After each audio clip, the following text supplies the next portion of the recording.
Sebelum lanjut ke cerita selanjutnya, yuk subscribe dan like. Absen dulu di kolom komen ya ah. Bra, bra, bra. Suara itu bukan sekadar ketukan. Itu adalah hantaman kepalan tangan di atas kayu jati pintu kamar yang bergetar hebat. Seolah-olah ada badai yang memaksa masuk. Arini tersentak. Jantungnya berdegup kencang seiring dengan tarikan napasnya yang memburu. Di luar sana, langit masih berwarna biru pekat. Sisa-sisa malam yang enggan beranjak. Sudah jam 5 pagi kamu masih tidur? Dasar malas. Cepat bangun. Buatkan sarapan. Kamu pikir ini hotel, hah? Suara melengking itu milik Ibu Sarah, mertua Arini. Suara yang selama 2 tahun terakhir menjadi alarm yang lebih menyakitkan daripada bunyi dering ponsel manapun. Arini melirik jam di atas nakas. Pukul 5.02. Ia baru saja memejamkan mata pada pukul 1 setelah menyelesaikan tumpukan setrikaan yang sengaja ditumpuk Ibu Sarah sore harinya. Arini menoleh ke samping. Randy, suaminya, hanya bergerak sedikit, menarik selimut lebih tinggi hingga menutupi telinganya, lalu kembali mendengkur halus. Tidak ada pembelaan. Tidak ada kata, "Ma, biarkan Arini istirahat sebentar." Randy telah menjadi penonton bisu dalam pertunjukan penyiksaan mental yang dilakukan ibunya setiap hari. "Arini, kamu tuli. Cepat keluar." Teriakan itu sekali lagi terdengar, disusul tendangan pada pintu. Dengan sisa tenaga yang seolah telah diperas habis, Arini bangkit. Kepalanya berdenyut, terasa seperti ditusuk-tusuk ribuan jarum. Ia merapikan rambutnya yang kusut dan mengenakan daster panjangnya. Saat ia membuka pintu, sosok Ibu Sarah sudah berdiri di sana dengan daster sutranya yang mewah, berkacak pinggang, dengan wajah yang ditekuk penuh amarah. "Lama sekali. Kamu sengaja mau membuat anakku kelaparan sebelum berangkat kerja? Istri macam apa kamu ini?" Ibu Sarah menatap Arini dari ujung kepala hingga ujung kaki dengan tatapan merendahkan. Mata merah, muka bantal. Benar-benar tidak ada gairahnya. Pantas saja Randy dulu hampir tidak mau menikahimu kalau bukan karena kasihan. Kalimat itu seperti sembilu yang menyayat luka lama. Kasihan? Arini teringat bagaimana Randy berlutut memohon padanya untuk menikah, menjanjikan kebahagiaan setelah Arini melepaskan karir gemilangnya sebagai manajer pemasaran di sebuah perusahaan multinasional demi mengabdi pada keluarga. Namun, di rumah ini, pengabdian telah bergeser makna menjadi perbudakan. "Maaf, Bu. Arini tadi malam baru selesai menyetrika jam 1 pagi. Suara Arini serak, mencoba memberikan penjelasan yang ia tahu tidak akan pernah diterima. "Oh, jadi kamu mengeluh? Menyetrika saja pakai diungkit-ungkit. Itu kewajibanmu. Kamu tinggal di sini menumpang, makan gratis, tidur di kasur empuk. Setidaknya jadilah berguna sedikit." Ibu Sarah mendengus, lalu berbalik sambil berteriak di sepanjang koridor menuju dapur. "Cepat buatkan nasi goreng udang dan kopi tanpa ampas untukku. Jangan kelamaan, atau saya buang semua baju-bajumu di gudang." Arini berjalan gontai menuju dapur. Dapur yang luas dan modern itu terasa seperti penjara bawah tanah baginya. Ia mulai mencuci udang dengan tangan yang gemetar karena kedinginan dan kelelahan. Di rumah ini, Arini adalah orang pertama yang bangun dan orang terakhir yang tidur. Semua pekerjaan rumah tangga, mulai dari memasak, mencuci, mengepel, hingga memandikan anjing peliharaan Ibu Sarah, menjadi tanggung jawabnya. Padahal, sebelum mereka pindah ke rumah besar ini, Randy berjanji mereka akan memiliki asisten rumah tangga. "Maafkan Ibu, bisik Arini pada dirinya sendiri saat sebutir air mata jatuh mengenai telenan. Ia teringat ibunya sendiri di kampung yang selalu memperlakukannya seperti ratu. Ibunya tidak tahu bahwa putri kesayangannya, yang dulu dibanggakan karena pendidikan tingginya, kini tak lebih dari seorang pembantu tanpa gaji di rumah mewah ini. Saat minyak mulai panas di wajan, Randy muncul di dapur, sudah berpakaian rapi dengan kemeja kerjanya. Ia duduk di meja makan, asyik dengan ponselnya, seolah-olah tidak ada drama teriakan beberapa menit lalu. "Ren, kepalaku pusing sekali sejak tadi malam." Arini mencoba berbicara pada suaminya saat menyajikan kopi ke atas meja. Randy mendongak sebentar, lalu kembali ke layar ponselnya. Minum obat saja, Ar. Jangan banyak mengeluh depan Mama. Nanti dia makin marah. Kamu tahu sendiri kan Mama orangnya disiplin. Disiplin atau kasar, Ren? Dia berteriak di depan pintu kamar kita setiap pagi. Arini menekan suaranya, mencoba menahan emosi yang meluap. Randy meletakkan ponselnya dengan kasar. Wajahnya menegang. Sudahlah, jangan mulai lagi. Mama itu sudah tua. Dia cuma mau yang terbaik buat rumah ini. Lagi pula, kamu kan di rumah saja seharian. Bisa tidur siang kalau capek. Jangan membuat suasana pagi jadi suram. Tidur siang? Arini ingin tertawa histeris mendengar itu. Kapan ia bisa tidur siang jika jam 10 pagi ia harus ke pasar? Jam 12 menyiapkan makan siang. Jam 2 mengepel seluruh lantai 2. Dan jam 4 sore menemani Ibu Sarah arisan atau belanja? Arini terdiam. Ia membalik nasi goreng di wajan dengan gerakan mekanis. Hatinya yang dulu penuh cinta untuk Randy, kini terasa mulai mendingin, sekeras kerak nasi yang menempel di dasar wajan. Ia mulai menyadari bahwa di rumah ini, ia sendirian. Suami yang seharusnya menjadi pelindungnya, justru menjadi orang yang paling aktif membiarkan harga dirinya diinjak-injak. Gedoran pintu pagi ini bukan sekadar gangguan tidur. Baginya, itu adalah suara lonceng kematian bagi kesabarannya yang selama ini ia jaga dengan sisa-sisa kewarasan. Arini menatap uap panas yang mengepul dari nasi goreng di depannya. Dalam hatinya, sebuah janji mulai terpatri. Ini adalah tahun terakhir aku menjadi pembantu di rumah ini. Batinnya tajam. Cepat Arini. Mana nasi gorengnya? Kamu ini lelet sekali seperti siput. Suara Ibu Sarah kembali menggelegar dari ruang makan. Arini menghapus air matanya dengan ujung daster. Ia menarik napas panjang, mencoba menstabilkan degup jantungnya. Ia membawa piring-piring itu ke meja makan dengan langkah yang lebih tegak dari biasanya. Matanya tidak lagi menunduk. Ada kilatan kecil di sana. Api yang baru saja tersulut dari tumpukan jerami kekecewaan yang sudah lama kering. Permainan baru saja dimulai, dan kali ini, Arini tidak akan membiarkan dirinya kalah tanpa perlawanan. Suasana di ruang makan yang berlantaikan marmer itu terasa begitu dingin, meski sinar matahari mulai merayap masuk melalui jendela-jendela besar yang mengarah ke taman belakang. Di atas meja kayu jati yang mengkilap, Arini meletakkan sepiring nasi goreng udang yang masih mengepul dan secangkir kopi hitam tanpa ampas, tepat di hadapan Ibu Sarah. Ibu Sarah tidak langsung menyentuh sendoknya. Ia justru mengeluarkan selembar tisu putih dari kotaknya. Lalu dengan gerakan dramatis, ia mengusap pinggiran piring tersebut. Ia menatap tisu itu seolah sedang mencari kuman yang bersembunyi. Kamu mencuci piring ini pakai apa semalam? Kenapa masih ada bekas sidik jari di pinggirnya? Menjijikan, ucap Ibu Sarah dengan nada datar namun penuh racun. Arini berdiri di samping meja. Tangannya bertaut di depan perut. Tadi sudah saya lap kering, Bu. Mungkin karena uap panas dari nasi gorengnya. Alasan terus. Kalau kerja itu yang becus. Jangan setengah-setengah. Pantas saja perusahaan tempatmu kerja dulu bangkrut. Mungkin karena punya manajer sepertimu yang kerjanya berantakan. Sindir Ibu Sarah.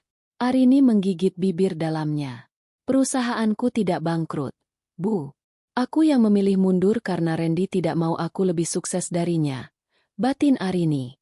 Namun, kata-kata itu hanya tertahan di tenggorokan. Ia melirik Randy yang duduk di seberang meja. Asyik mengunyah nasi gorengnya tanpa terganggu sedikitpun oleh hinaan sang ibu kepada istrinya.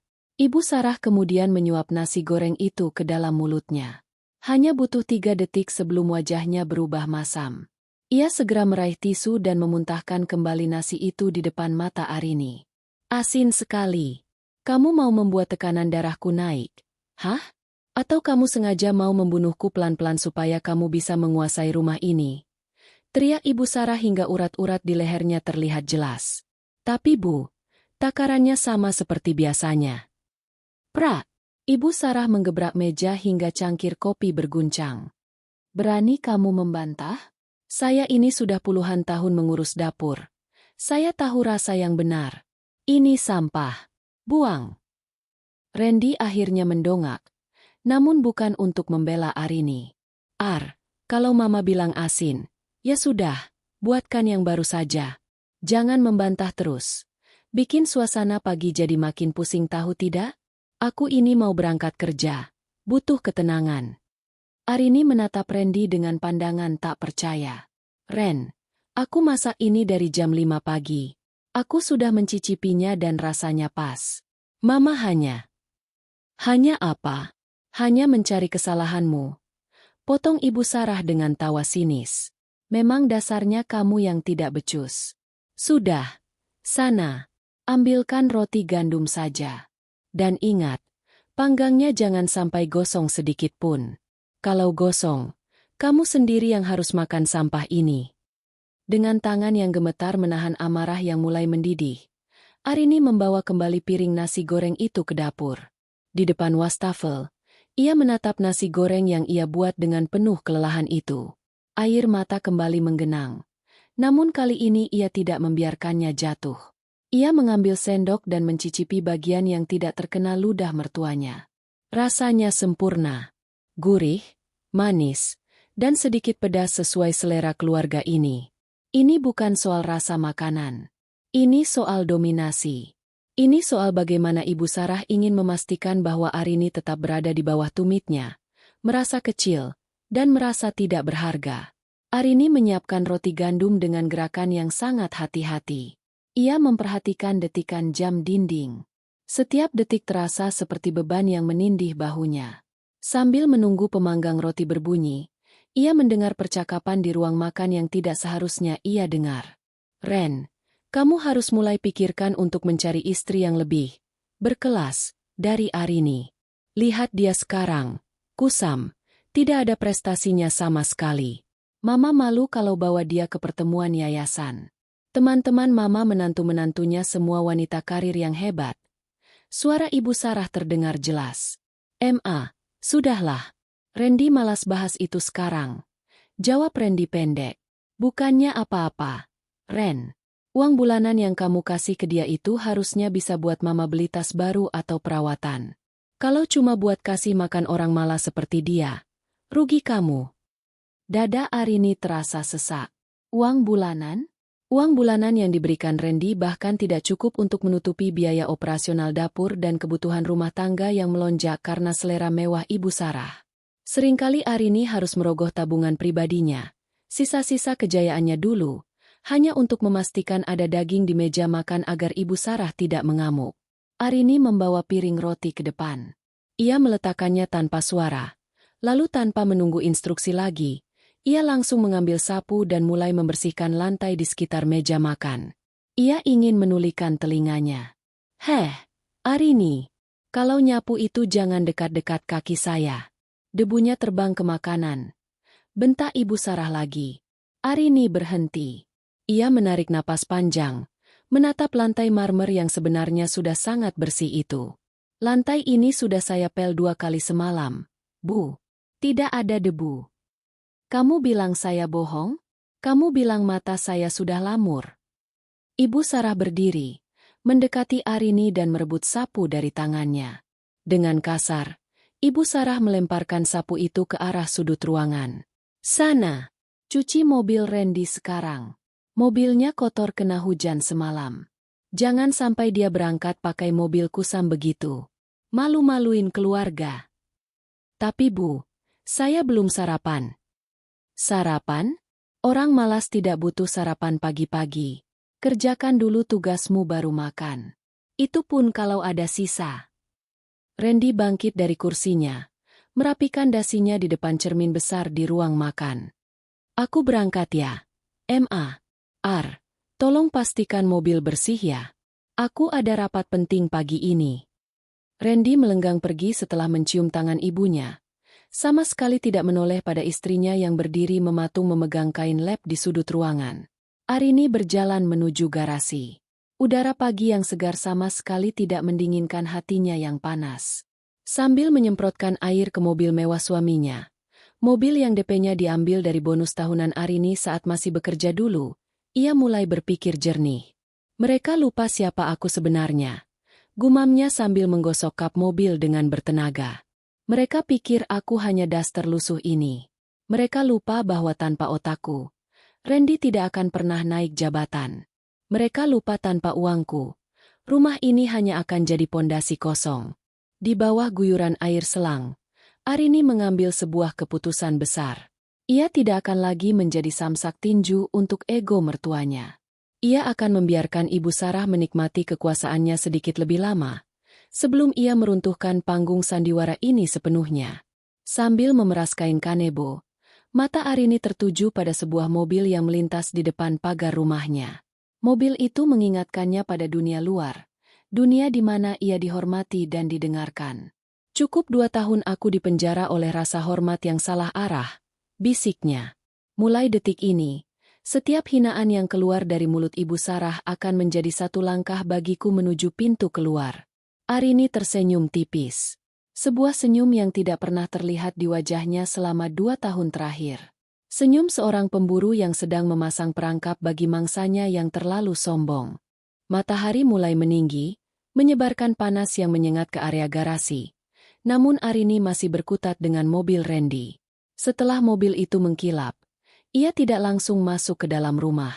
Ia tahu, masuk rumah berarti menyerahkan diri pada rentetan perintah baru, mencuci piring, menjemur pakaian, hingga menggosok perak koleksi Ibu Sarah. Arini berjalan menuju gudang kecil di samping area cuci. Tempat itu pengap, penuh dengan kardus-kardus yang tertumpuk tidak beraturan sejak mereka pindah setahun lalu. Di sudut paling belakang, tertutup kain penutup yang sudah berdebu tebal, terdapat sebuah boks plastik berukuran besar. Itu adalah boks milik Arini, satu-satunya bagian dari masa lalunya yang diizinkan Randy untuk dibawa. Asalkan disimpan dengan rapi agar tidak merusak estetika rumah. Dengan napas yang tertahan karena debu, Arini membuka tutup boks itu. Di lapisan paling atas, ia menemukan map kulit berwarna hitam. Di dalamnya tersimpan rapi sertifikat-sertifikat penghargaan, foto-foto saat ia memberikan presentasi di depan jajaran direksi, dan sebuah plakat bertuliskan, Employee of the Year. Arini mengusap permukaan plakat itu. Bayangan dirinya 3 tahun lalu muncul di benaknya. Seorang wanita dengan setelan blazer merah marun yang tajam, rambut yang tertata rapi, dan tatapan mata yang penuh ambisi. Saat itu, ia adalah Arini yang disegani. Ia adalah orang yang membuat keputusan besar. Orang yang suaranya didengar dalam rapat-rapat penting. Kenapa aku melepaskan semua ini? Bisiknya perih. Ingatannya melayang pada malam ketika Randy melamarnya. Sayang, ibu sudah tua dan sering sakit-sakitan. Kalau kita menikah, aku ingin kamu fokus mengurus rumah dan ibu. Gaji manajerku sudah lebih dari cukup untuk kita semua. Aku tidak ingin istriku kelelahan mengejar target perusahaan, kata Randy saat itu dengan nada yang terdengar sangat protektif dan penuh cinta. Arini yang sedang dimabuk asmara menganggap itu sebagai bentuk perhatian. Ia berpikir menjadi ibu rumah tangga adalah bentuk pengabdian mulia. Namun, ia tidak menyadari bahwa itu adalah taktik Randy untuk menjinakkan sayapnya. Randy merasa terancam dengan posisi Arini yang saat itu secara struktural hampir menyamai jabatannya. Di dasar boks, Arini menemukan sebuah buku tabungan lama dan beberapa lembar rekening koran.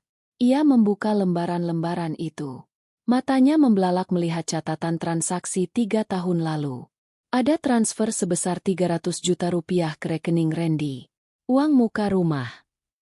Gumam Arini. Ia ingat betul. Saat itu mereka butuh uang tunai cepat untuk mengamankan rumah yang sekarang mereka tempati. Randy mengaku tabungannya kurang, dan Arini tanpa ragu mencairkan dana investasinya. Randy berjanji itu adalah investasi bersama. Namun, seiring berjalannya waktu, Ibu Sarah selalu memproklamirkan bahwa rumah ini adalah rumah keluarga Randy, dan Arini hanyalah orang asing yang beruntung bisa tinggal di sana. Arini, kamu di mana? Jam segini kok hilang? Lantai atas belum dipel. Suara melengking Ibu Sarah terdengar dari kejauhan, merusak keheningan gudang. Arini segera menutup kembali boks itu dengan terburu-buru. Namun, ia tidak meninggalkan map kulit hitamnya. Ia menyelipkannya di balik daster, mendekapnya erat ke dada seolah itu adalah senjata rahasia. Ia merasa ada aliran energi baru yang mengalir di nadinya. Ia bukan hanya Arini yang malang, Ia adalah Arini sang manajer, yang sedang terjebak dalam situasi buruk. Dan seorang manajer selalu punya rencana mitigasi risiko. Ia keluar dari gudang dengan wajah yang datar, meski jantungnya berdebar. Di ruang tengah, Ibu Sarah sudah berdiri dengan tangan di pinggang, memegang sebuah botol semprotan pembersih kaca yang kosong. Tadi di dapur, sekarang di gudang.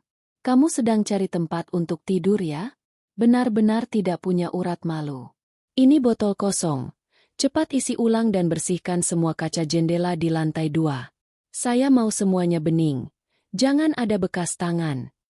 Ibu Sarah melemparkan botol plastik itu ke arah Arini. Botol itu mengenai bahu Arini sebelum jatuh ke lantai. Arini diam sebentar, menatap botol itu, lalu menatap ibu mertuanya.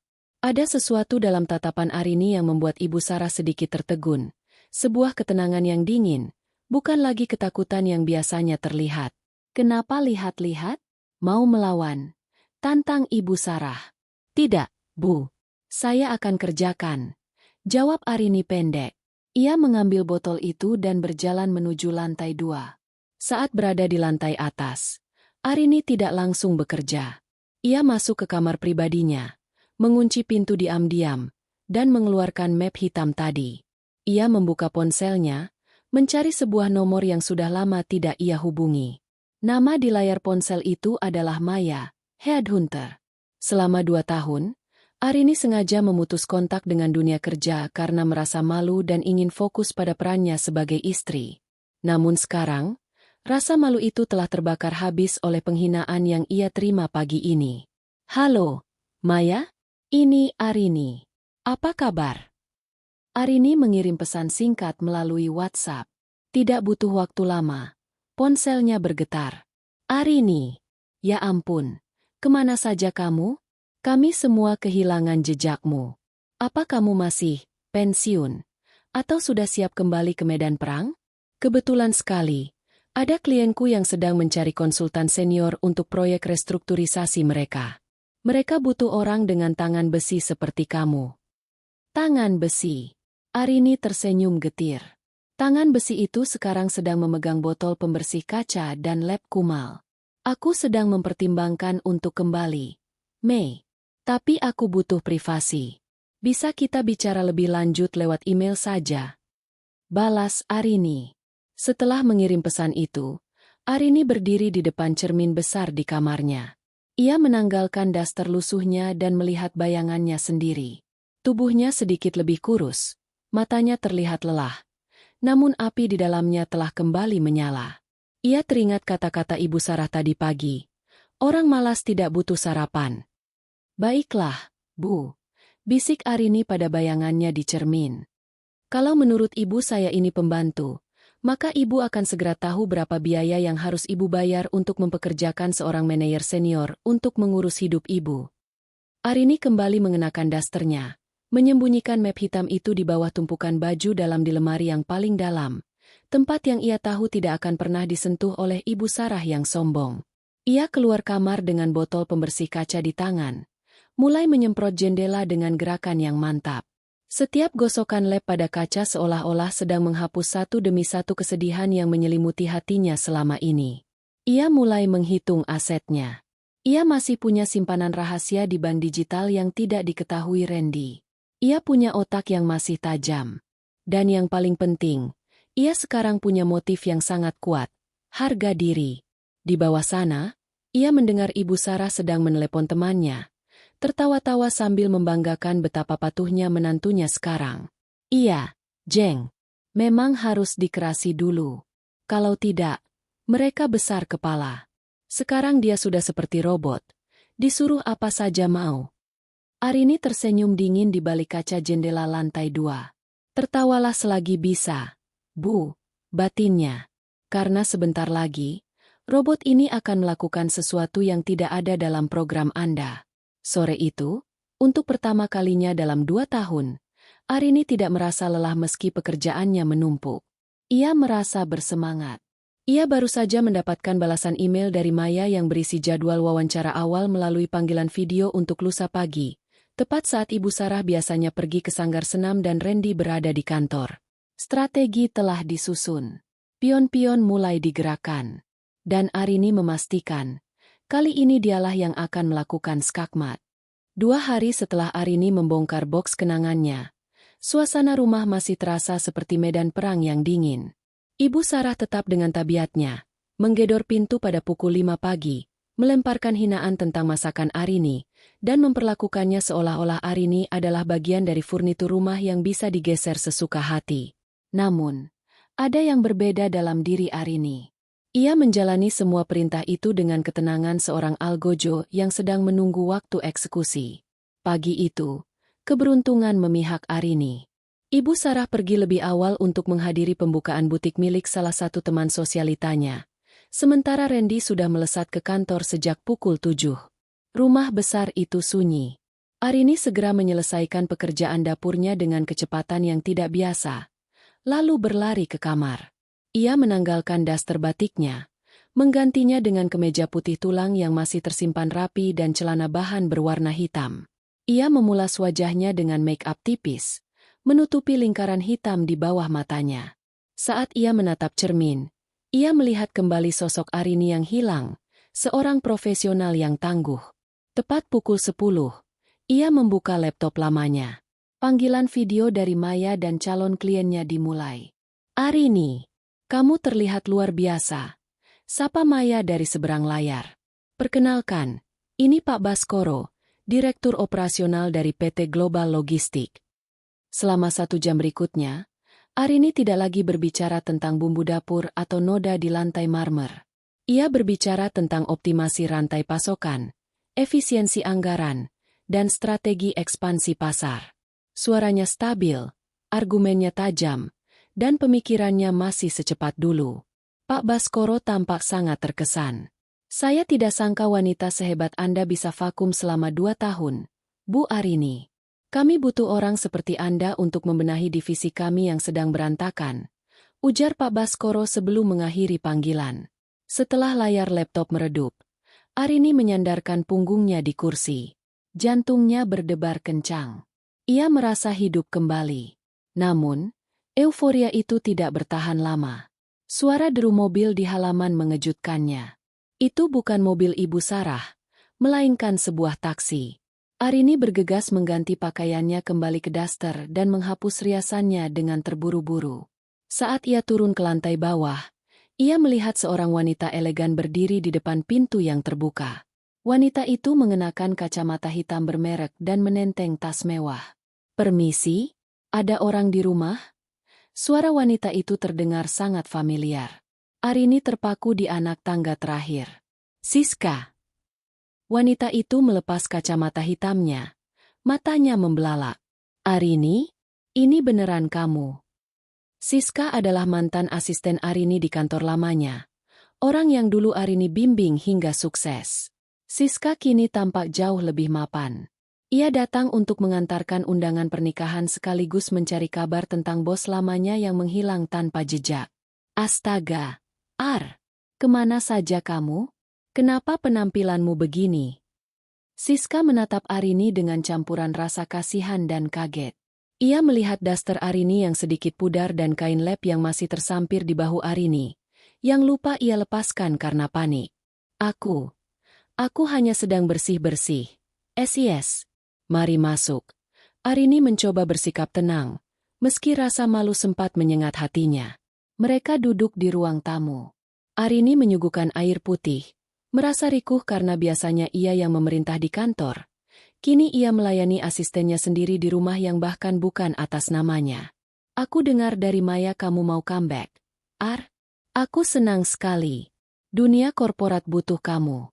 Tapi, jujur saja melihatmu di rumah besar ini, aku merasa ada yang salah. Kamu seperti bukan Arini yang aku kenal, ujar Siska sambil mengedarkan pandangan ke sekeliling rumah yang mewah namun terasa hambar itu. Sebelum Arini sempat menjawab, suara pintu utama terbuka dengan kasar. Ibu Sarah pulang lebih awal karena butik temannya ternyata penuh sesak.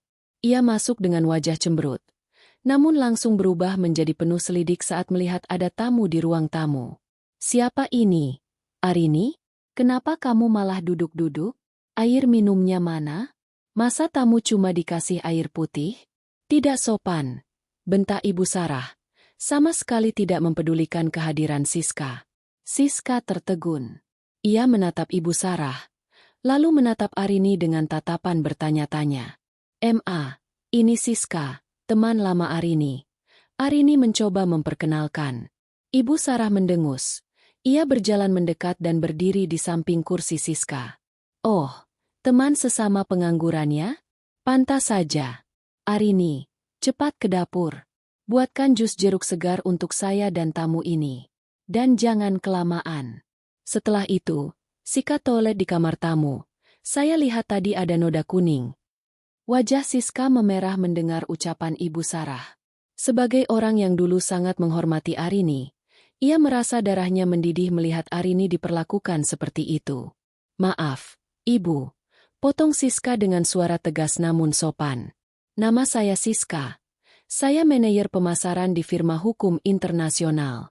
Dan setahu saya, Arini bukan pengangguran. Dia adalah salah satu mentor terbaik yang pernah ada di industri kami." Ibu Sarah tertawa sinis. Suara tawanya melengking memenuhi ruangan. "Mentor?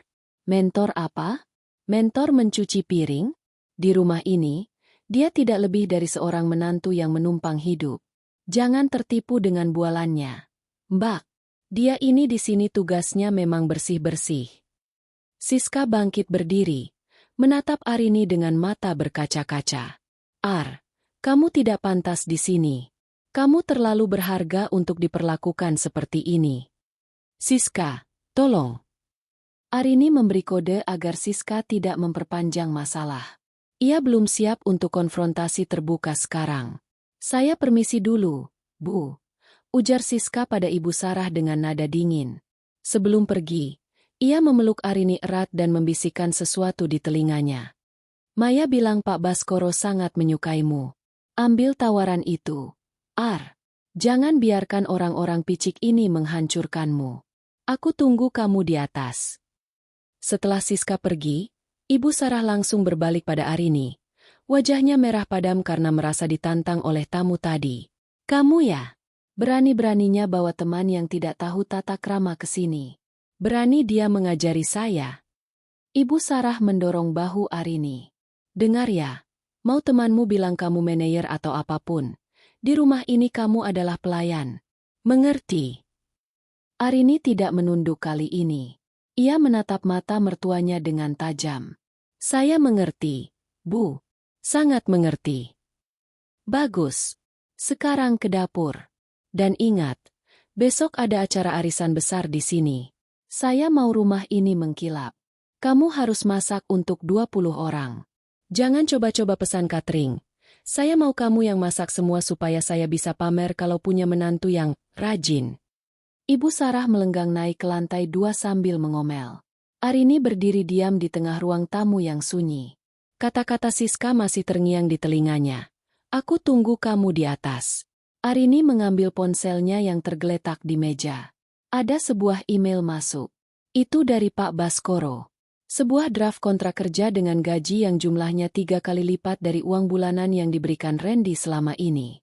Arini menarik napas dalam-dalam. Rasa perih di hatinya akibat hinaan Ibu Sarah tadi tiba-tiba menguap, digantikan oleh rencana yang lebih matang. Ia akan mengikuti permainan Ibu Sarah untuk acara arisan besok.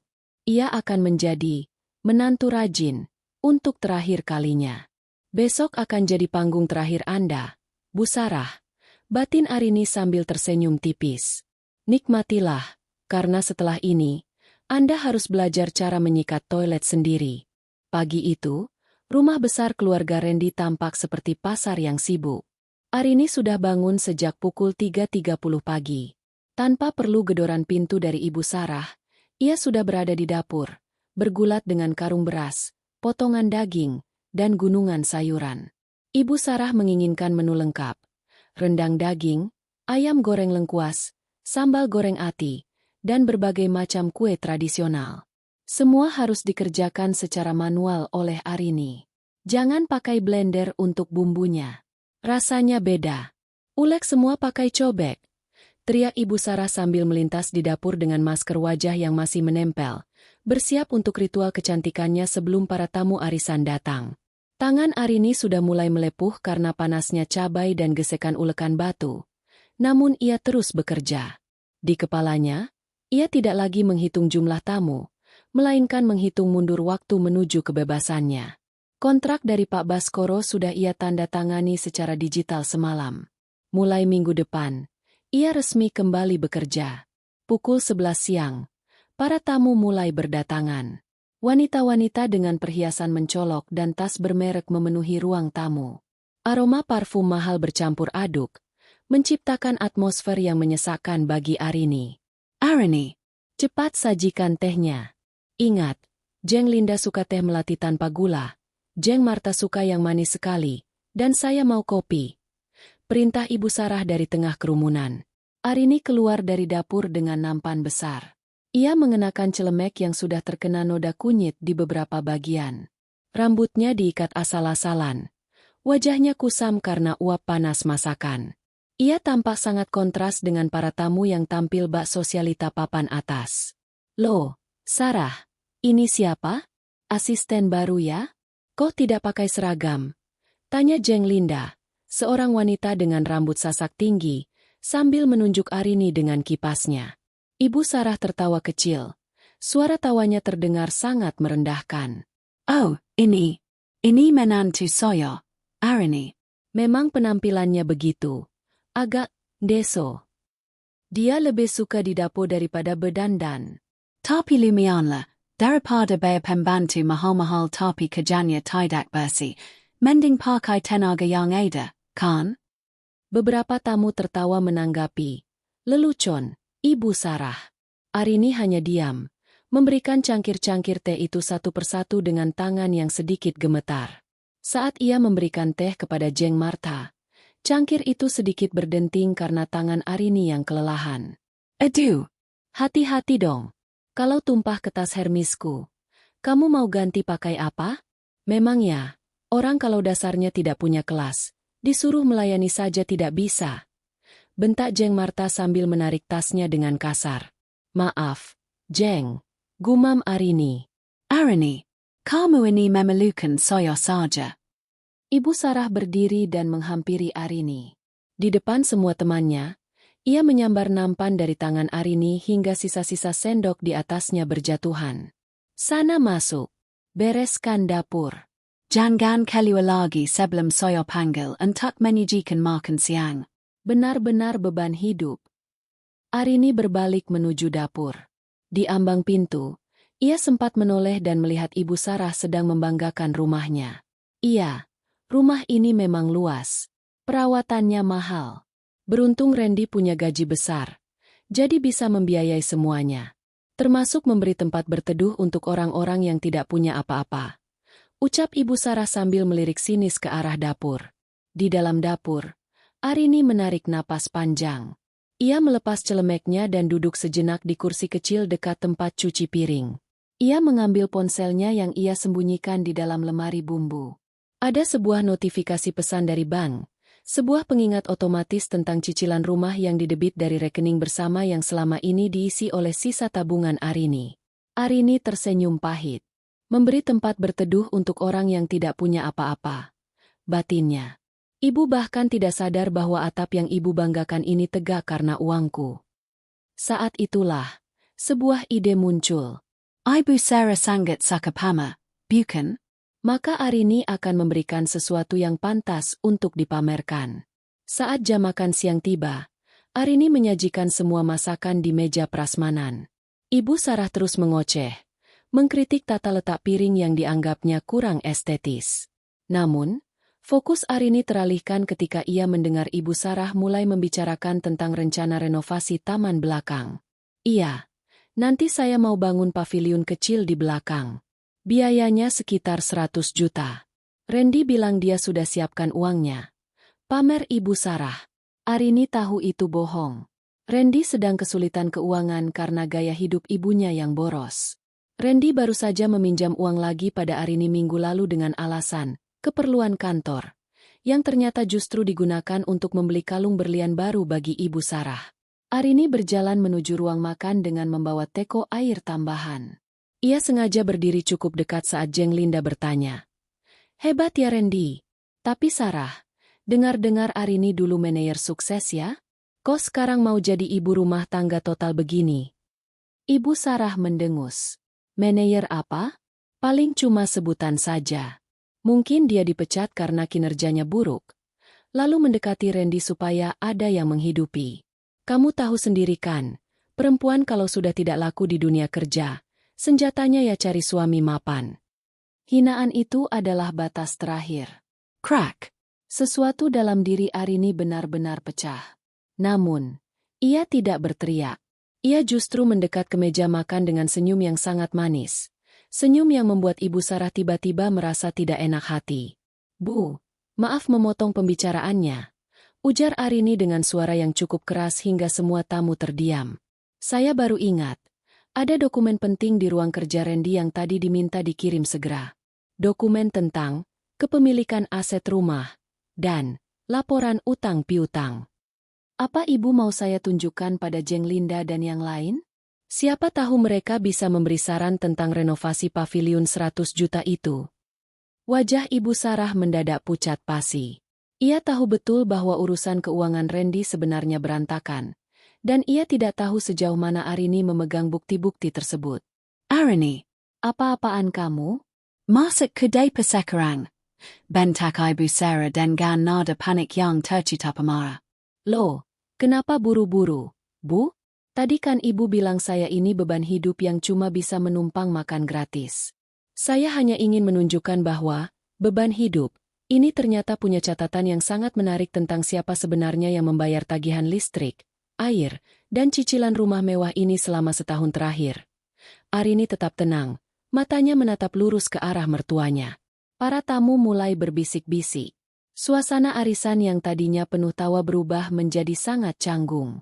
Arini, kamu berani mempermalukan saya di depan tamu-tamu saya. Ibu Sarah berdiri. Tangannya terangkat hendak menampar Arini. Arini tidak menghindar. Ia justru memajukan wajahnya sedikit. Silakan tampar, Bu. Biar sekalian saya punya bukti visum untuk laporan polisi. Selain bukti penggelapan dana pribadi saya yang dipakai Randy tanpa izin. Tangan Ibu Sarah tertahan di udara. Ia gemetar hebat, bukan hanya karena marah, tapi karena takut. Ia melihat Arini yang sekarang bukan lagi si daster kusam yang bisa ia injak-injak. Ia melihat seorang wanita yang memegang kendali penuh atas kehancurannya. Masuk kamu, desis Ibu Sarah dengan suara tertahan. Arini meletakkan teko air dengan tenang di atas meja. Saya akan masuk, Bu. Saya akan membereskan dapur untuk terakhir kalinya. Setelah itu, saya sarankan Ibu mulai belajar cara menggunakan mesin cuci. Karena mulai besok, tidak akan ada lagi pembantu gratis di rumah ini. Arini berjalan meninggalkan ruang makan dengan langkah tegap. Di belakangnya, ia mendengar suara bisik-bisik yang semakin riuh dari para tamu sosialita itu. Ia tahu, reputasi Ibu Sarah sebagai nyonya besar yang sempurna, baru saja runtuh dalam hitungan detik. Dan ini baru permulaan. Setelah badai di acara arisan mereda, rumah itu terasa seperti kuburan yang mencekam. Para tamu pulang lebih awal dengan berbagai alasan yang dibuat-buat. Namun Arini tahu mereka pulang untuk segera menyebarkan berita hangat tentang keretakan di istana Ibu Sarah. Ibu Sarah sendiri mengunci diri di kamar. Mungkin sedang meratapi harga dirinya yang hancur atau sedang memaki-maki Arini dalam diam. Arini tidak peduli. Ia masuk ke dalam ruang kerja Randy, sebuah ruangan yang selama ini terlarang baginya untuk disentuh kecuali untuk membersihkan debu. Selama ini, ia menghormati privasi suaminya. Namun setelah menyadari bahwa rasa hormatnya dibalas dengan pengkhianatan finansial, Arini merasa tidak perlu lagi bermain cantik. Ia mulai menggeledah laci meja kerja Randy. Di tumpukan paling bawah, di balik map-map asuransi, ia menemukan sebuah amplop coklat besar yang tersegel. Dengan tangan yang stabil, ia membukanya. Isinya adalah dokumen-dokumen bank yang selama ini disembunyikan Randy. Matanya menyisir angka-angka di atas kertas itu. Jantungnya berdegup kencang bukan karena takut, tapi karena amarah yang dingin. Ternyata, Jumlah uang yang dikuras Randy dari rekening bersama mereka jauh lebih besar dari yang Arini duga. Ada aliran dana tetap setiap bulannya ke sebuah rekening atas nama Ibu Sarah, yang jumlahnya hampir menyamai gaji manajer Randy. Pantas saja dia selalu bilang uangnya habis untuk operasional kantor, desis Arini. Namun, kejutan sebenarnya belum berakhir. Di lembar paling belakang, terdapat draft akta balik nama rumah. Arini tertegun. Rumah yang mereka tempati, yang sebagian besar uang mukanya berasal dari keringat Arini, sedang dalam proses dialihkan kepemilikannya secara penuh atas nama Ibu Sarah sebagai hibah. Randy berencana memberikan hak milik rumah itu sepenuhnya kepada ibunya tanpa sepengetahuan Arini. Arini tertawa getir. Tawa yang terdengar hampa di ruangan yang sunyi itu. Ia teringat bagaimana 2 tahun lalu ia rela melepaskan karirnya karena percaya pada janji Randy untuk membangun masa depan bersama. Ternyata, masa depan yang dibangun Randy hanya ditujukan untuk memuaskan ego ibunya. Bra! Pintu ruang kerja terbuka kasar. Randy berdiri di sana dengan napas terengah-engah, masih mengenakan jas kantornya. Sepertinya Ibu Sarah sudah meneleponnya dan mengadukan kejadian di acara arisan tadi. Apa yang kamu lakukan di sini, Arini? Dan apa itu di tanganmu? Randy merampas dokumen-dokumen itu dari tangan Arini. Wajahnya merah padam karena malu dan marah. Mencari kebenaran, Ren. Kebenaran tentang kemana perginya uang tabunganku dan kenapa rumah ini tiba-tiba mau dihibahkan ke Mama. Jawab Arini dengan suara yang sangat tenang, kontras dengan emosi Randy yang meledak-ledak. Itu urusanku. Aku kepala rumah tangga di sini. Mama butuh jaminan di masa tuanya, dan aku sebagai anak laki-laki berkewajiban memberikannya, teriak Randy. Dengan uangku? Dengan keringatku yang aku kumpulkan bertahun-tahun sebelum menikahimu? Kamu menyebut dirimu kepala rumah tangga, tapi kamu berperilaku seperti pencuri di rumahmu sendiri, Randy. Randy terdiam sejenak, namun harga dirinya yang terluka membuatnya kembali menyerang. Kamu jangan sombong ya. Kamu itu cuma di rumah saja. Makan, tidur, semua aku yang tanggung. Kalau bukan karena aku, kamu itu cuma pengangguran kusam. Pengangguran kusam ini yang membayar cicilan rumahmu bulan lalu saat kamu bilang bonusmu tidak keluar, Ren. Pengangguran kusam ini yang menambal kekurangan uang belanja karena Mama beli tas baru. Dan pengangguran kusam ini. Arini menjeda kalimatnya, menatap Randy dengan tatapan yang sangat tajam. Tadi pagi baru saja menandatangani kontrak kerja dengan gaji yang lebih besar dari gajimu sekarang. Randy tertegun. Matanya berkedip tidak percaya. Maksudmu apa? Aku kembali bekerja. Dan aku tidak butuh izinmu. Karena izinmu ternyata hanyalah cara untuk mengurungku agar kamu bisa menguras hartaku tanpa hambatan. Arini berjalan melewati Randy. Namun ia berhenti tepat di samping telinga suaminya. Dokumen-dokumen itu. Aku sudah memfotonya semua. Dan aku sudah mengirimkannya ke pengacaraku. Pengacara? Arini, jangan gila. Kita bisa bicarakan ini baik-baik. Suara Randy mendadak mengecil. Ada nada ketakutan di sana. Tidak ada lagi yang perlu dibicarakan. Ren, kamu dan Mama sudah menganggapku pembantu selama 2 tahun. Sekarang, mari kita lihat bagaimana kalian mengurus istana ini tanpa pelayan yang kalian hina setiap hari. Arini melangkah keluar dari ruang kerja, meninggalkan Randy yang berdiri mematung dengan tumpukan kertas yang kini tak lebih dari bukti kejahatannya sendiri. Arini menuju dapur. Ia melihat piring-piring kotor bekas acara arisan masih menumpuk di wastafel. Ibu Sarah sengaja meninggalkannya agar Arini membereskannya malam ini. Arini mengambil satu piring porselen mahal milik Ibu Sarah. Ia menatapnya sejenak, lalu dengan sengaja menjatuhkannya ke lantai marmer. Prang! Suara pecahan itu terdengar sangat memuaskan di telinganya. Arini, apa yang pecah? Teriak Ibu Sarah dari lantai atas. Arini tidak menjawab. Ia justru mengambil piring lain dan menjatuhkannya lagi. Satu persatu. Ia melakukannya dengan ritme yang teratur. Setiap pecahan piring mewakili satu hinaan yang pernah ia terima. Setiap hantaman porselen ke lantai adalah pelepasan beban yang selama ini menghimpit dadanya. Randy berlari ke dapur. Matanya melotot melihat kekacauan itu. Arini, Kamu gila. Itu koleksi piring Mama. Arini berhenti, lalu menatap Randy dan Ibu Sarah yang kini sudah muncul di tangga dengan wajah pucat. Ops, tanganku licin, ujar Arini datar. Mungkin karena terlalu banyak menyikat toilet. Saraf tanganku jadi terganggu. Oh ya, Ren, tolong bereskannya. Aku lelah. Aku mau berkemas. Berkemas? Mau kemana kamu? Tuntut Ibu Sarah.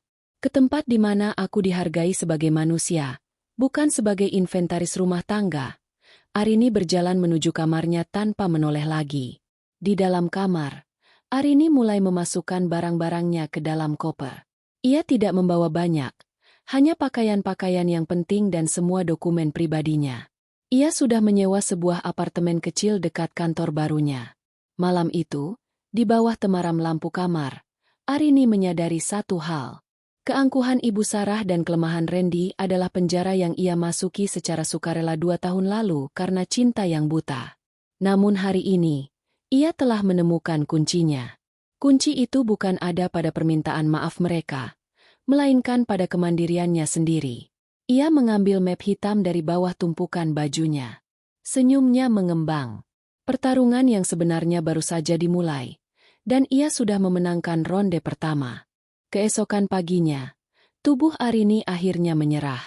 Ketegangan mental berhari-hari, kurang tidur yang kronis, dan beban kerja fisik yang tidak manusiawi memuncak menjadi demam tinggi yang menggigilkan tulang.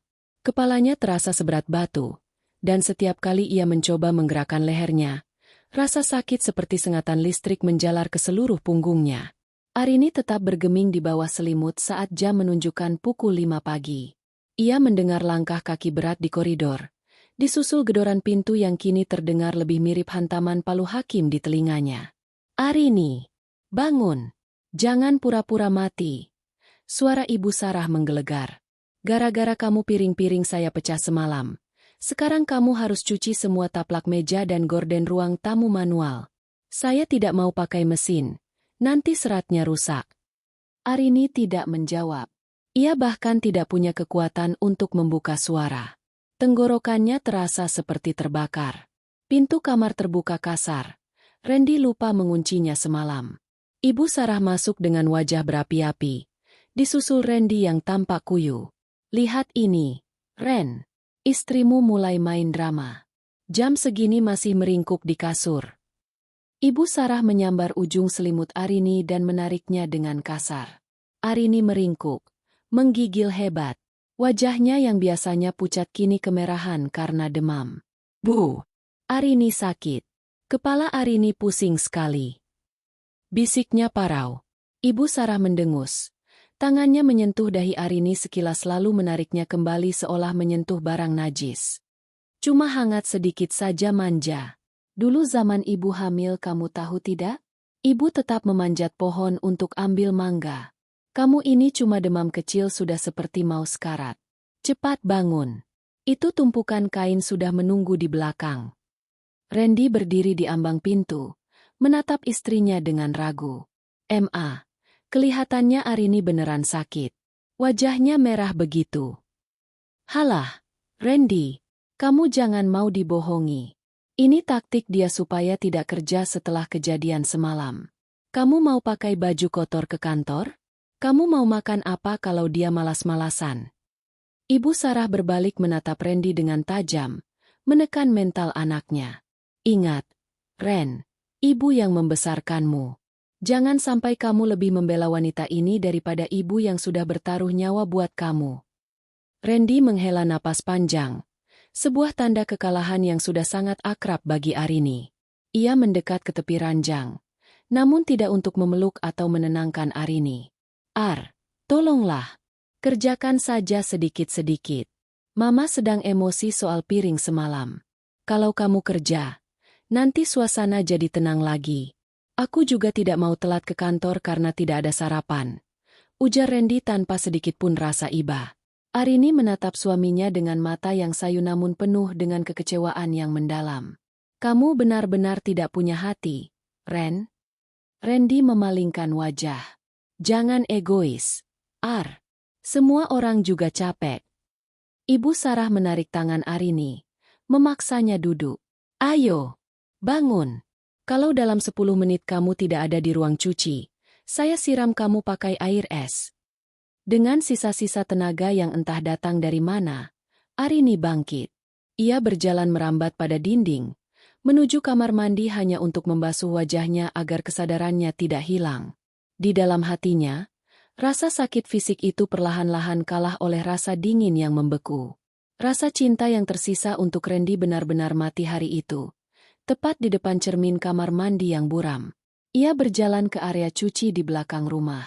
Di sana, gunungan kain, taplak meja, gorden tebal, dan baju-baju Ibu Sarah sudah menanti di dalam ember-ember besar. Arini duduk di kursi kecil, mulai menyalakan keran. Air dingin menyentuh tangannya yang demam, mengirimkan getaran menggigil ke seluruh tubuhnya. Ia mulai mengucek kain-kain itu satu persatu. Setiap gerakan tangannya terasa sangat berat. Keringat dingin bercucuran di pelipisnya. Di dalam rumah, ia bisa mendengar sayup-sayup suara tawa Ibu Sarah yang sedang menonton televisi sambil menikmati teh hangat. Teh yang tadi dibuatkan Randy untuk ibunya. Sementara untuk Arini, bahkan segelas air putih pun tidak ada yang membawakan. Cukup, batin Arini. Ini adalah tetes keringat terakhir yang aku berikan untuk keluarga ini. Sambil mengucek, Arini merogoh kantong dasternya. Ia mengambil ponsel yang selalu ia bawa. Dengan tangan yang basah dan gemetar, ia mengirimkan pesan kepada asisten Pak Baskoro dan Maya. Saya akan masuk lebih awal. Besok pagi saya sudah bisa berada di kantor. Tolong siapkan semuanya. Setelah itu, ia menelepon sebuah jasa pindahan profesional yang ia temukan di internet. Ia memesan layanan untuk besok pagi pukul 8, saat Ibu Sarah pergi senam dan Randy sudah di kantor. Arini, mana kopinya? Teriak Ibu Sarah dari ruang tengah. Arini berdiri, mengabaikan cucian yang belum selesai. Ia berjalan masuk ke dalam rumah. Ia tidak menuju dapur, melainkan berjalan lurus menuju tangga untuk kembali ke kamarnya. Kamu mau kemana? Itu cucian masih menumpuk. Ibu Sarah mencegatnya di depan televisi. Arini berhenti. Ia menatap Ibu Sarah dengan tatapan yang begitu dingin, begitu kosong, hingga Ibu Sarah terdiam sejenak. Cucian itu akan selesai kalau ibu mengerjakannya sendiri. Saya mau tidur. Dan jangan pernah berani mengetuk pintu saya lagi. Atau saya akan memastikan laporan penggelapan dana Randy sampai ke meja bosnya hari ini juga. Ibu Sarah terperangah. Mulutnya menganga. Namun tidak ada kata yang keluar. Keberanian Arini yang meledak di tengah sakitnya membuat nyali wanita tua itu menciut seketika. Arini naik ke lantai atas, masuk ke kamar, dan mengunci pintu. Ia tidak peduli lagi pada teriakan atau gedoran. Di dalam kamar, ia segera mengeluarkan koper besarnya. Sambil menahan rasa pening yang hebat, ia memasukkan sisa barang-barangnya. Semua baju bagusnya, sepatu hak tinggi yang sudah lama berdebu, dan dokumen-dokumen penting. Ia kemudian merebahkan diri di tempat tidur. Ia memejamkan mata, membiarkan demam menguasai tubuhnya untuk beberapa jam. Ia butuh tenaga untuk esok pagi. Besok adalah hari di mana ia tidak akan lagi dipanggil, malas. Hari di mana gedoran pintu pukul 5 pagi tidak akan lagi memiliki kuasa atas hidupnya.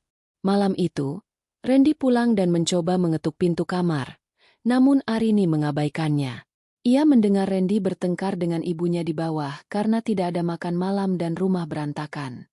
Ini semua gara-gara istrimu yang tidak tahu diuntung itu. Ren, teriak Ibu Sarah. Mama juga keterlaluan memaksanya saat dia sakit. Balas Randy frustrasi. Arini tersenyum di kegelapan kamar. Mereka mulai saling menggigit satu sama lain karena sumber kenyamanan mereka, sang pelayan gratisan, telah berhenti berfungsi. Nikmatilah kehancuran kalian dari dalam, bisik Arini sebelum akhirnya tertidur lelap dalam rencana pelariannya yang sudah matang. Pukul 8 pagi. Sinar matahari menerobos celah gorden kamar Arini. Namun suasananya tak lagi mencekam. Untuk pertama kalinya dalam 2 tahun, Arini tidak bangun karena gedoran pintu. Ia bangun karena tekad yang sudah bulat. Demamnya memang belum sepenuhnya hilang, tetapi adrenalin yang mengalir di nadinya jauh lebih kuat daripada rasa sakit manapun. Arini memastikan keadaan aman. Randy sudah berangkat ke kantor 30 menit yang lalu, setelah mengomel karena kemejanya belum disetrika. Sebuah omelan yang Arini abaikan dengan mengunci pintu kamar rapat-rapat. Sementara itu, Ibu Sarah, sesuai jadwal rutinnya setiap hari Selasa, baru saja berangkat menuju sanggar senam mewah di pusat kota, tempat ia biasa memamerkan perhiasan yang dibeli dari hasil memeras keringat anak dan menantunya. Inilah saatnya, batin Arini. Ia segera mengambil ponselnya dan memberikan sinyal kepada tim pindahan yang sudah menunggu di ujung jalan. Hanya dalam hitungan menit, sebuah truk box tanpa logo mencolok berhenti tepat di depan pagar rumah. 4 orang petugas dengan sigap masuk setelah Arini membukakan gerbang. Semua yang di dalam koper ini, dan box plastik di gudang samping, tolong angkut segera. Perintah Arini dengan suara yang kembali tegas, suara yang dulu sangat disegani oleh bawahannya. Saat petugas mulai mengangkut barang-barang, Arini berjalan menuju ruang kerja Randy untuk terakhir kalinya. Ia tidak ingin mencuri. Ia hanya ingin mengambil kembali apa yang menjadi haknya. Ia mengambil beberapa dokumen legal asli yang membuktikan bahwa uang mukanya lah yang menghidupkan rumah ini. Ia juga mengambil kunci cadangan brankas kecil yang selama ini ia simpan, mengambil emas batangan miliknya sendiri yang dulu ia beli saat masih berjaya. Sambil menunggu barang-barangnya masuk ke truk, Arini duduk di meja makan yang selama ini menjadi tempat penyiksaan mental baginya. Ia mengeluarkan beberapa lembar amplop coklat yang sudah ia siapkan semalam. Amplop pertama ia tujukan untuk Randy. Isinya bukan surat cinta atau keluhan, melainkan draft gugatan cerai dan rincian utang piutang yang harus dikembalikan Randy kepadanya jika tidak ingin kasus penggelapan dana ini berlanjut ke jalur hukum. Ia melampirkan salinan mutasi rekening yang menunjukkan setiap rupiah yang telah ia keluarkan untuk menutupi gaya hidup Ibu Sarah. Amplop kedua ia tujukan untuk Ibu Sarah. Isinya adalah daftar inventaris rumah, mulai dari piring porselen hingga gorden, lengkap dengan kwitansi pembelian atas nama Arini. Di bawahnya, Arini menuliskan catatan pendek. Jika ibu menyentuh barang-barang ini lagi, silakan bayar sewanya kepada pengacara saya. Mbak, semua sudah masuk ke truk, lapor salah satu petugas. Arini mengangguk. Ia berdiri dan mengedarkan pandangan ke seluruh ruangan. Rumah mewah ini sekarang tampak seperti cangkang kosong baginya. Ia tidak merasa sedih. Ia tidak merasa kehilangan. Yang ia rasakan adalah kebebasan yang luar biasa. Seolah-olah beban ribuan ton yang selama ini menghimpit bahunya tiba-tiba terangkat. Sebelum keluar, Arini melakukan satu hal terakhir. Ia menuju dapur dan meletakkan sebuah kotak musik kecil di atas meja makan. Kotak musik yang dulu Randy berikan saat mereka pertama kali berkencan. Ia memutar tuasnya, membiarkan melodi manis namun melankolis itu memenuhi ruangan yang sebentar lagi akan menjadi tempat penuh pertikaian. Arini melangkah keluar rumah dengan koper kecil di tangan. Ia mengenakan blazer hitam dan kacamata hitam. Penampilannya kontras dengan daster lusuh yang ia buang ke tempat sampah di depan pagar tadi. Ia masuk ke dalam taksi yang sudah menunggunya. Ke alamat apartemen yang saya berikan tadi, Pak, ujar Arini tenang. Di sepanjang perjalanan, ponsel Arini bergetar berkali-kali. Nama, Ibu Sarah, muncul di layar. Rupanya sang mertua sudah pulang lebih awal karena ada instruktur senam yang berhalangan hadir. Arini tidak mengangkatnya. Ia membiarkan panggilan itu terus berdering sampai akhirnya berhenti sendiri. Tak lama kemudian, giliran nama, Randy, yang muncul. Arini menarik napas panjang, lalu mematikan ponselnya sepenuhnya. Ia tidak ingin mendengar suara-suara itu lagi. Suara-suara yang hanya tahu cara meminta dan menghina. Setibanya di apartemen barunya, sebuah unit minimalis namun elegan dengan pemandangan kota, Arini merasa paru-parunya akhirnya bisa menghirup udara yang bersih. Tidak ada aroma kopi pahit yang dipaksakan. Tidak ada bau debu yang harus dibersihkan setiap jam. Ia mulai menata barang-barangnya. Saat ia membuka laptop dan melihat jadwal kerja untuk besok pagi, ia merasa jantungnya berdebar penuh semangat. Besok, ia akan berdiri di depan tim baru, memberikan arahan, membuat keputusan, dan kembali menjadi Arini yang berdaya. Namun, ia tahu bahwa Randy dan Ibu Sarah tidak akan membiarkannya pergi begitu saja. Mereka akan mencari, mereka akan memohon, atau mungkin mereka akan menyerang lebih ganas lagi. Tapi Arini sudah menyiapkan benteng yang kokoh. Ia sudah mengganti nomor ponselnya, kecuali untuk urusan legal. Ia sudah memberikan instruksi ketat pada keamanan apartemen, dan ia sudah memiliki tim hukum yang siap siaga. Malam itu, Arini memesan makanan favoritnya melalui aplikasi, sesuatu yang selama ini dilarang oleh Ibu Sarah karena dianggap boros. Ia makan dengan tenang di balkon apartemennya sambil menatap lampu-lampu kota yang gemerlap. Di sebuah rumah mewah di sudut kota lain, ia bisa membayangkan kekacauan yang sedang terjadi. Ia bisa membayangkan teriakan histeris Ibu Sarah saat menemukan rumahnya kosong dan tagihan-tagihan menumpuk tanpa ada yang membayarnya. Ia bisa membayangkan kepanikan Randy saat membaca draft gugatan cerai itu. "Selamat menikmati pagi kalian sendiri besok," bisik Arini pada angin malam. Arini merebahkan tubuhnya di kasur barunya yang empuk. Untuk pertama kalinya dalam 2 tahun, ia menyetel alarm pada pukul 7 pagi. Bukan karena ia harus memasak untuk orang lain, tetapi karena ia ingin menikmati kopinya sendiri dengan tenang sebelum berangkat memimpin dunia. Gedoran pintu itu tidak akan pernah terdengar lagi. Pukul 8 pagi di lobi gedung perkantoran Grade A di pusat Jakarta. Arini berdiri di depan lift kaca, memantulkan bayangan seorang wanita yang jauh berbeda dari sosok yang meringkuk di lantai dapur seminggu lalu. Ia mengenakan setelan blazer berwarna biru navy yang pas di badan, sepatu hak tinggi yang mengkilap, dan tas kerja kulit yang tampak profesional. Rambutnya ditata rapi, dan matanya memancarkan ketegasan yang sempat padam. Ini adalah hari pertamanya sebagai konsultan senior di PT Global Logistik. Saat ia melangkah masuk ruang rapat, Pak Baskoro menyambutnya dengan senyum lebar. "Senang melihatmu kembali, Arini. Tim sudah menunggu arahanmu untuk restrukturisasi divisi operasional," ujar Pak Baskoro. Arini membuka presentasinya. Suaranya bergema di ruangan itu, tenang namun penuh otoritas. Ia sedang menjelaskan tentang efisiensi anggaran ketika tiba-tiba pintu ruang rapat diketuk dengan keras dari luar. Sekretaris Pak Baskoro masuk dengan wajah pucat dan panik. "Maaf, Pak Baskoro, Bu Arini," di depan ada pria dan wanita tua yang memaksa masuk. Mereka berteriak-teriak mencari Bu Arini dan membuat keributan di lobi, bisik sekretaris itu. Jantung Arini berdegup kencang untuk sesaat, namun ia segera menguasai diri.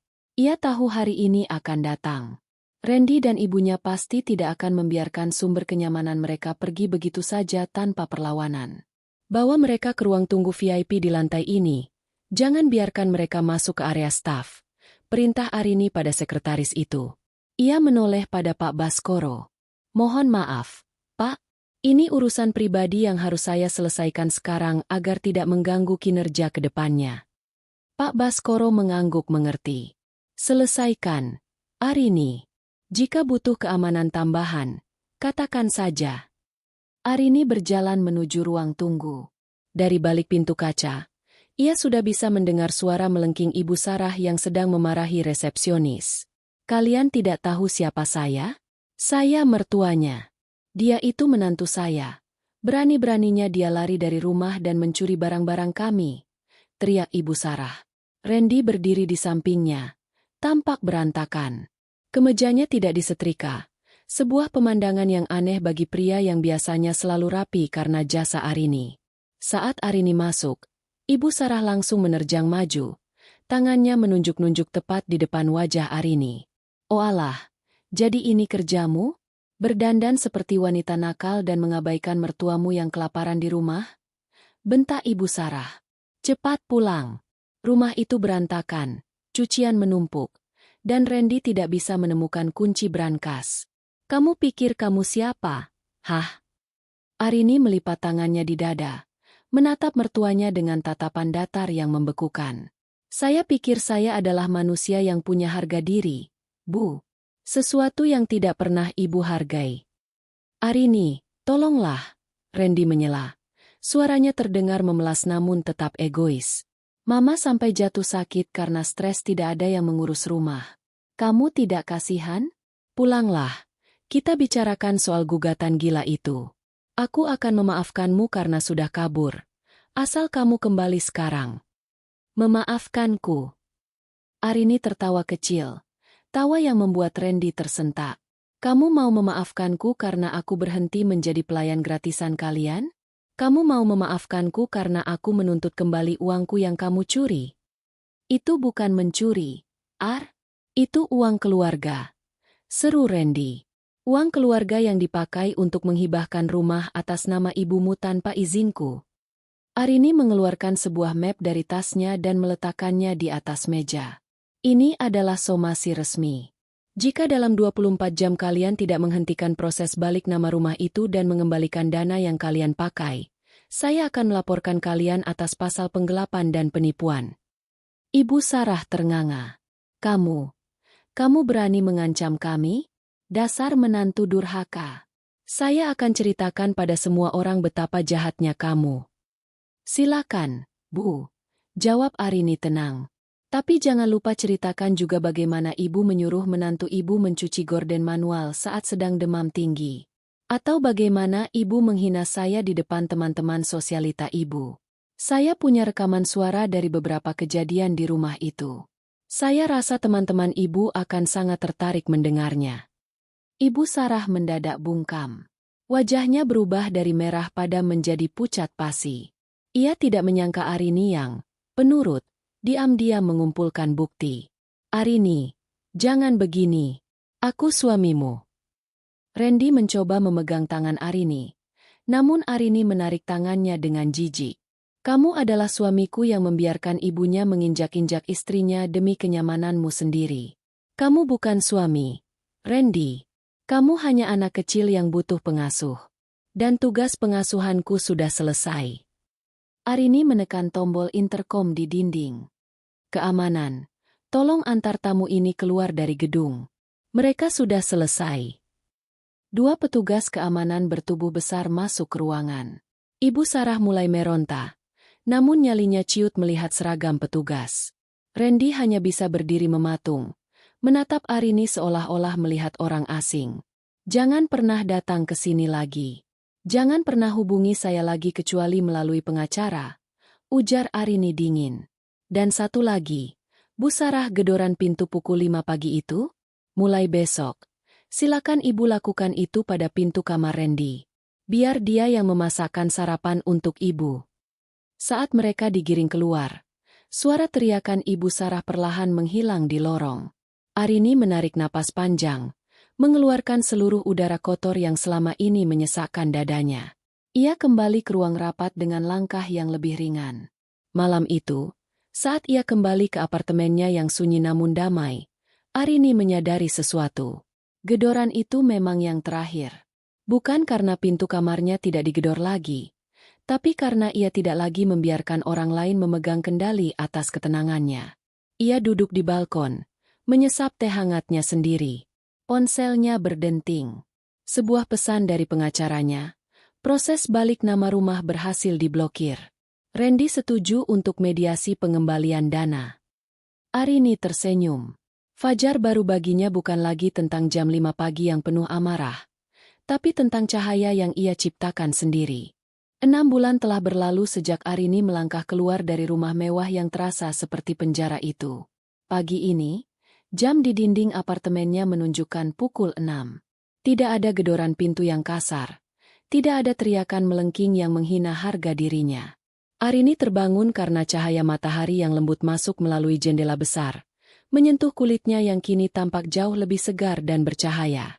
Ia melangkah ke dapur minimalisnya yang bersih. Aroma kopi yang ia seduh sendiri tercium sangat nikmat. Kopi berkualitas yang ia beli dengan uang hasil kerja kerasnya sebagai konsultan yang kini mulai dikenal di industri logistik.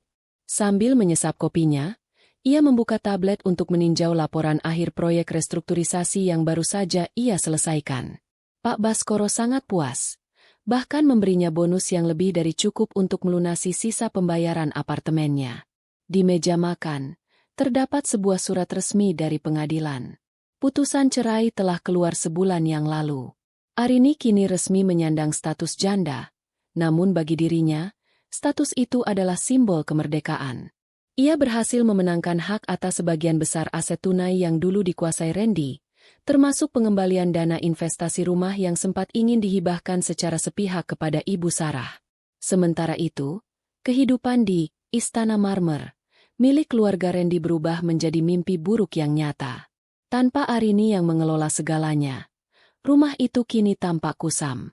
Taman depannya ditumbuhi rumput liar karena tidak ada yang mengingatkan Randy untuk memanggil tukang kebun. Dan bau apek tercium dari gorden-gorden mahal yang tidak pernah lagi dicuci manual. Pagi itu, di rumah lama tersebut, drama yang dulu dialami Arini kini berpindah pemain. "Randy, mana sarapanku? Kenapa rotinya gosong begini?" teriak Ibu Sarah dari meja makan. Suaranya masih sama tajamnya, namun kini terdengar lebih parau. Randy keluar dari dapur dengan wajah yang sangat kuyu. Lingkaran hitam di bawah matanya menunjukkan betapa ia kelelahan karena harus mengurus urusan rumah tangga sekaligus bekerja lembur untuk membayar utang-utang yang dituntut oleh pengacara Arini. "Masak sendiri saja kenapa sih, Ma? Randy sudah telat." Kemeja Randy juga belum ada yang setrika karena pembantu yang baru berhenti kemarin. Balas Randy dengan nada tinggi. Tanpa Arini sebagai peredam benturan, ibu dan anak itu kini saling serang setiap hari. Pembantu yang mereka sewa silih berganti karena tidak ada yang tahan dengan tabiat Ibu Sarah yang memperlakukan mereka lebih buruk daripada budak. Kini, tidak ada lagi menantu yang diam saja saat dihina. "Kamu berani melawan Mama? Mama ini yang membesarkanmu."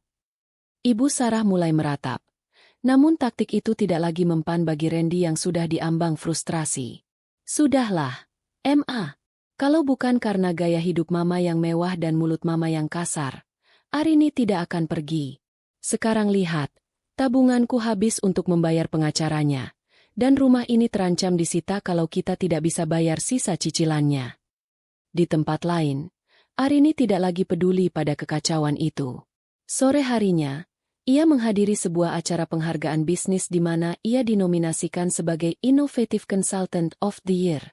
Ia mengenakan gaun malam berwarna emas yang elegan, rambutnya disanggul modern, menonjolkan leher jenjang dan kepercayaan diri yang memukau semua tamu. Saat ia naik ke panggung untuk menerima penghargaan, ia melihat Siska dan Maya bertepuk tangan dengan bangga di barisan depan. Arini memegang mikrofon, menatap hadirin dengan senyum yang tulus.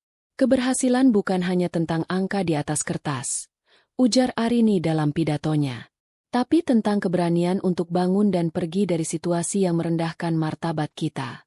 Terkadang, gedoran pintu yang paling menyakitkan adalah alarm bagi kita untuk menyadari bahwa kita pantas mendapatkan kehidupan yang lebih baik." Setelah acara selesai, Arini berjalan menuju parkiran. Ia melihat sebuah mobil tua yang terparkir di pojok.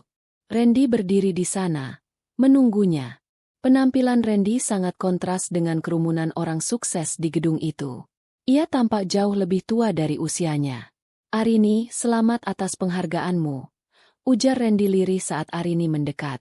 Arini berhenti, namun ia menjaga jarak yang cukup jauh. "Terima kasih, Randy. Ada apa?" "Mama. Mama sering jatuh sakit sekarang. Dia terus memanggil namamu. Bisakah kamu datang sebentar saja ke rumah? Hanya untuk bicara padanya?" Dia menyesal. Aku juga menyesal." Arini menatap Randy dengan rasa iba. Namun bukan rasa iba yang membawa pada keinginan untuk kembali. Itu adalah rasa iba yang dirasakan seseorang saat melihat puing-puing bangunan tua yang sudah lama ditinggalkan. "Randy, penyesalan bukan berarti saya harus kembali ke dalam lubang yang sama," jawab Arini dengan suara stabil. "Sampaikan pada Ibu Sarah. Saya sudah memaafkannya. Tapi saya tidak akan pernah melupakan bagaimana rasanya berdiri di dapur itu pada jam 5 pagi dengan tubuh demam. Bilang padanya, dia tidak butuh saya. Dia hanya butuh belajar bagaimana menghargai manusia lain. Tapi rumah itu akan disita. Aku tidak tahu harus kemana. Kamu laki-laki dewasa, Randy. Mulailah bertanggung jawab atas hidupmu sendiri. Seperti yang selama ini kamu tuntut dariku. Selamat tinggal." Arini masuk ke dalam mobil barunya. Ia tidak menoleh ke belakang saat ia melajukan mobilnya meninggalkan area tersebut. Di kaca spion, ia melihat sosok Randy yang semakin mengecil dan akhirnya menghilang di telan kegelapan malam. Malam itu, Arini kembali ke apartemennya. Ia duduk di balkon, menikmati keheningan yang mahal. Ia menyadari bahwa kesabaran yang habis bukan berarti kekalahan. Justru, saat kesabaran itu habis, keberanianlah yang mengambil alih. Esok pagi, ia akan bangun lagi pada pukul 7 pagi. Bukan karena perintah, bukan karena takut, tapi karena ia mencintai hidup yang ia bangun dengan tangannya sendiri. Fajar baru telah benar-benar tiba, dan kali ini, cahayanya tidak akan pernah padam lagi. Selesai.